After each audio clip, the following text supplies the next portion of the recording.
Hello and welcome ladies and gentlemen to the 7th review of this channel. Today featuring is Infamous Second Son. This game was long overdue now, as my walkthrough and review of Infamous First Light came out about a week ago, so I'm excited to dive back into the Infamous universe. Now, without further ado, let's get into it. Story.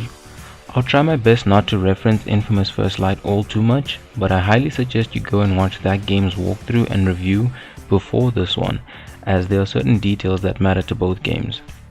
The story sees us being a normal human, Delsin Rowe, who gets gifted the ability to siphon other superpowered individuals, known as conduits by classification and bioterrorists by fear.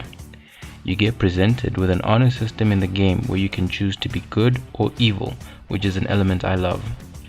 Having played many good hero games, I picked all the evil choices with hopes to see the infamous level rating outcome. You have to pass through the game collecting various other powers from other conduits in order to fight the big boss lady on top and steal her powers to save your village. One of the conduits being Fetch from the previous game and her neon powers.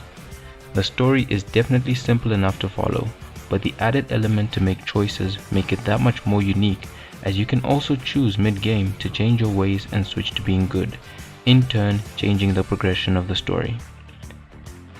Gameplay. As for the gameplay, it follows what we know today as the generic superhero open world game formula. The movement comes in 4 different ways: a dash with your smoke power, infinite speedster like running with your neon power, wings for flight with your video power, and lastly, a charging boulder running move with your concrete power. On top of that, almost everything gives you the ability to parkour on it, which adds a sense of realism which is nice to have.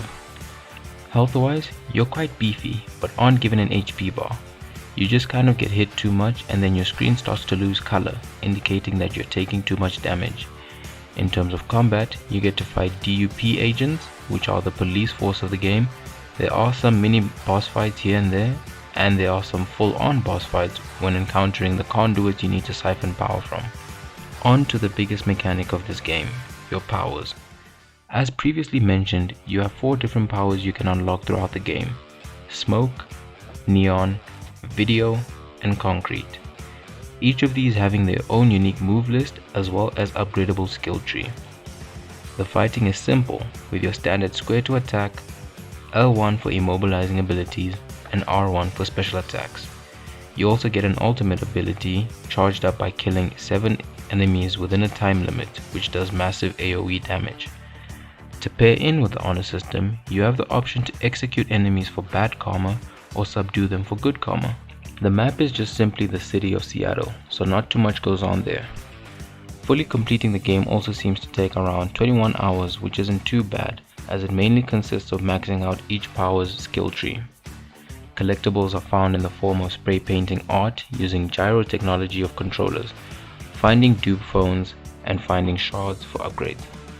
Performance. This game has the same performance as Infamous First Light. As it was developed in 2014, nothing much has really changed. At the time, this was the best the technology could afford, and honestly, it still holds up to this day. It runs smoothly, I didn't encounter any bugs while playing, and no form of shutdown as well. So the game, all in all, still holds up to this day. Extra details. As is the trend with most games here on this channel, this is yet another PS Plus catalog game I am playing, but the game itself goes for no more than 400 Rand, which in my opinion is actually quite worth it and decent value for money, I think. Verdict. Now for what most of you have been waiting for. My rating of the game.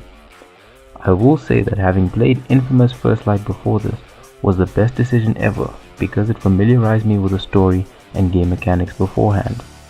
As such, I've chosen to couple these 2 games together and give this one a 10 out of 10 as well. The nostalgic feel I got while playing was just too good to score it any lower. I want to hear from you guys, whether you've played the game too or watched along with my walkthroughs. What would you rate it? What do you like? What don't you like? Comment down below, as well as drop suggestions of games you'd like to see me review and walk through in the future. Don't forget to like and subscribe, and thank you all for watching.